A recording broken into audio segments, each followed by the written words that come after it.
আজকে ঢাকা বিশ্ববিদ্যালয়ে 11 তারিখ জাহাঙ্গীরনগর বিশ্ববিদ্যালয়ে, কিন্তু আজকে আমরা শুনতে পেয়েছি আমাদের 2100 হলে পূরণ করে রাখা হয়েছে এবং সেখানে একজন কর্মকর্তা জড়িত ছিলেন।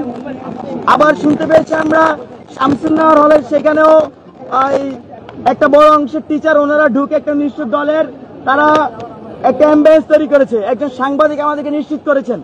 তো এই যে আশঙ্কার কথা, এই কথা কিন্তু আমরা দীর্ঘদিন ধরে বলে আসছিলাম বিশ্ববিদ্যালয় প্রশাসনকে। আমরা শুনতে পাচ্ছি ইন্টারনালি ইলেকশন ইঞ্জিনিয়ারিং হওয়ার মতো একটা পরিস্থিতি তৈরি হচ্ছে এবং সেটা একটা নির্দিষ্ট পাওয়ার পলিটিক্সের যারা পার্টি আছেন তাদের পক্ষ থেকে। তো এই যে আশঙ্কা, সেই আশঙ্কা আমরা দীর্ঘদিন ধরে করে আসছিলাম। আজকে সেই আশঙ্কা মাঠে দেখা যাচ্ছে। শিক্ষার্থীরা আশঙ্কিত। আমি কার্জনে ছিলাম, সেখানে আমি চেষ্টা করেছিলাম যে কার নামে এটা পূরণ করা হয়েছিল সেখানকার কেউ বলতে চাচ্ছিল না। তো তার মানে নাম প্রকাশ করতে যাচ্ছে না।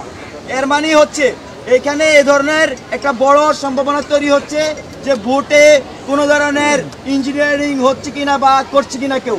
এবং আমরা জরুরি সংবাদ সম্মেলন ডেকেছি বৈষম্যবিরোধী শিক্ষা সংসদ প্যানেল থেকে।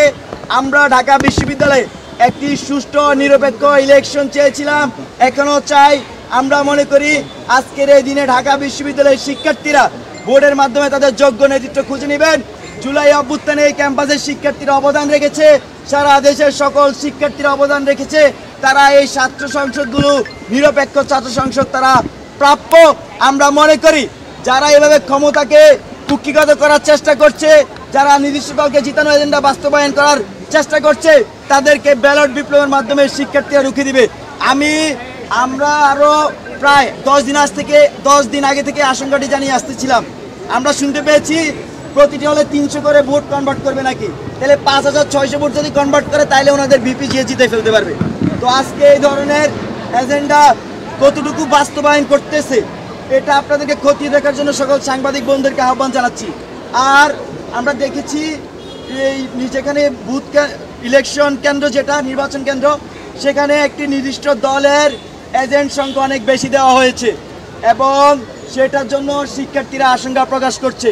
তো সবকিছু মিলিয়ে আমরা এখনো আশা রাখতে চাই এই ইলেকশনে যে ধরনের কলঙ্ক তৈরি হচ্ছে সেটা আপনারা খুঁজে বের করবেন এবং বের করে জাতির সামনে উপস্থাপন করবেন কারা ক্ষমতাকে চুরি করতে চায়।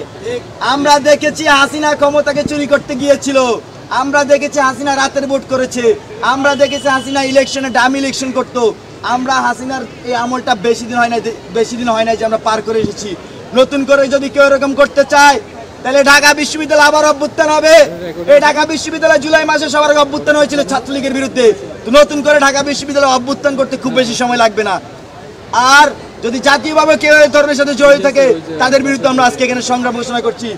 আমরা আপনাদেরকে সাংবাদিক বন্ধুদেরকে আহ্বান করছি, আপনারা জিনিসটা আরো খতিয়ে দেখেন বিস্তর, কোথায় এই ধরনের কারচুপির সাথে কে জড়িত বা এটা হচ্ছে কিনা আরো কতটুকু হচ্ছে।